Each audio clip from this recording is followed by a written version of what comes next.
One morning, planes just vanish from the sky. No storm, no war, nothing. They disappear because an entire country simply says, enough is enough.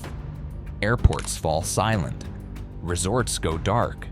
Rental cars, sitting there, unused. You're probably thinking, what in the world is going on here? Canada just boycotted all flights to the United States. That's right. Every single flight to the US was canceled. And the aftermath? It's much bigger than just missing a few vacations or business trips. The ripple effects are shaking the very foundations of international travel, trade, and even culture itself. So how did we get here? Let's rewind and find out. 1. The spark. Tariffs that shook the world. It all started with a trade slap. A 25% tariff on Canadian steel and aluminum imposed by the US in 2025. Washington called it a national strategy to protect American jobs and industries, but Ottawa saw it as a betrayal, a direct hit to their economy.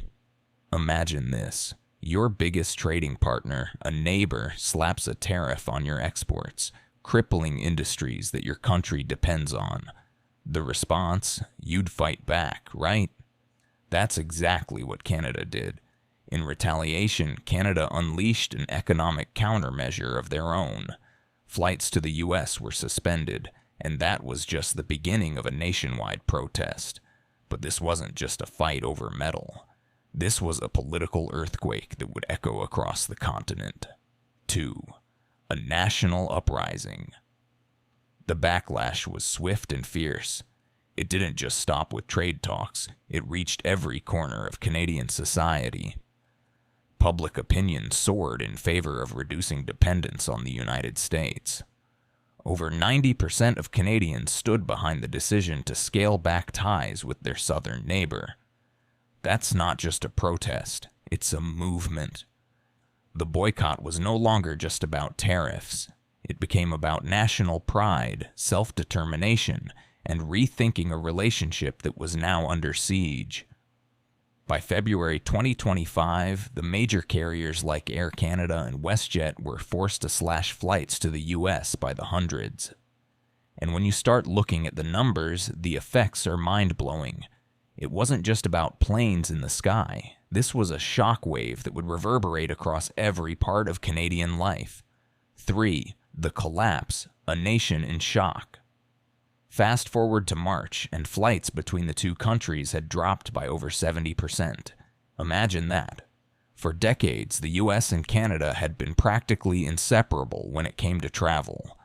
Family vacations, business trips, weekend getaways, all part of the routine. But suddenly, all of that was gone, and it wasn't just the airlines that suffered.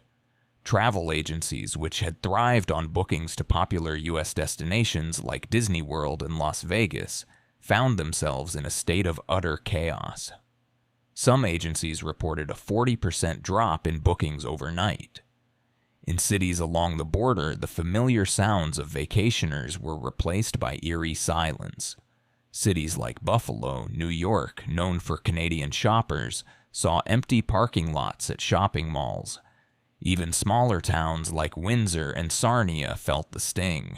The whole border experience was suddenly gone. 4. The economic fallout, money talks. But here's where the story gets even more intense. The economic fallout wasn't just felt by travelers. It hit American cities hard.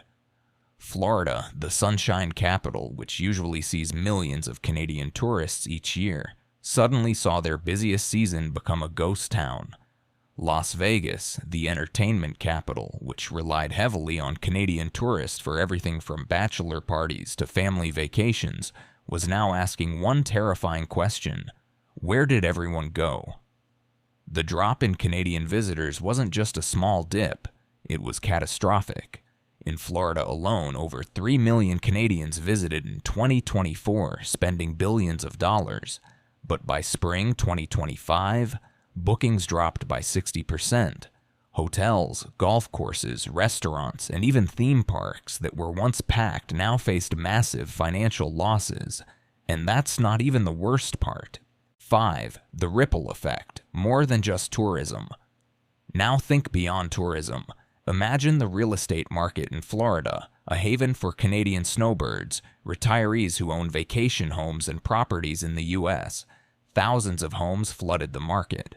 In Fort Lauderdale, a realtor told us she had 35 Canadian-owned listings and not a single new buyer from the north. That's a huge shift. It wasn't just about canceled vacations. This was a financial collapse in real estate. But it didn't stop there.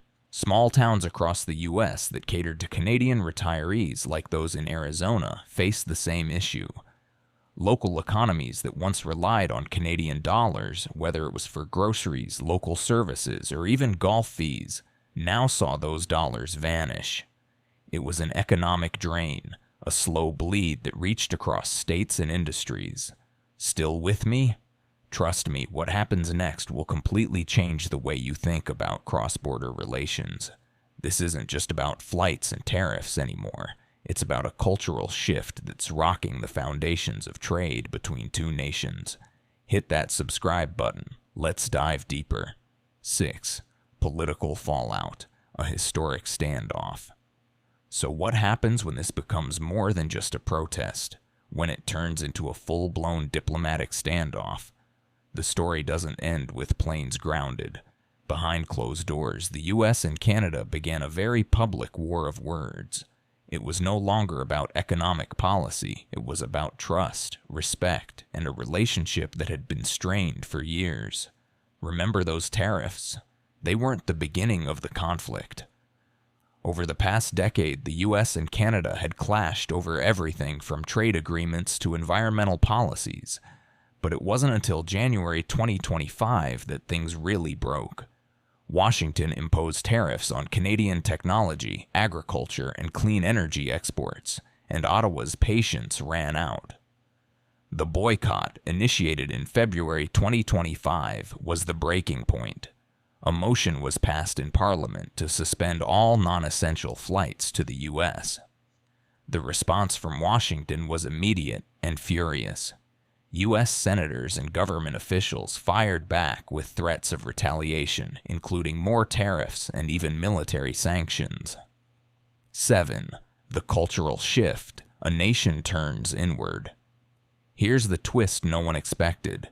The boycott didn't just affect trade. It triggered a cultural transformation in Canada. It wasn't just about political retaliation anymore. It was a full-on shift in how Canadians viewed themselves and how they viewed the U.S. You could feel it in the stores. Grocery aisles, retail shelves, and even craft beer labels started carrying a bold new message: Buy Canadian. Support for locally made goods surged, and over 70% of Canadians started avoiding American products, even if it cost them more. This wasn't just a political statement anymore, it became a cultural movement. From food to fashion, from tech gadgets to even entertainment, Canadians were doubling down on their own. 8. Is this the new normal? So, where does this all lead? What happens if this shift isn't temporary? What if it becomes permanent? What if future generations of Canadians never really reconnect with the U.S. in the same way? What if this deep cultural divide begins to fracture not just travel, but trade, friendships, and family ties? This isn't just a story about canceled flights or financial losses. It's about the unraveling of an entire relationship, one that once seemed unbreakable. And that's why we need to keep watching closely, because the next chapter could change the course of North American history forever. So here's the big question. What happens when two nations, once tied together by trade, culture, and history, suddenly start to drift apart? What happens when neighbors who once trusted each other completely begin to turn their backs? The consequences are far-reaching, and we're only just starting to see them unfold. What do you think? Is this the beginning of a new era of Canada-US relations, or just a temporary breakdown? Hit that subscribe button, like the video, and share it with someone who needs to know what's really happening behind the headlines. Trust me, you won't want to miss what comes next.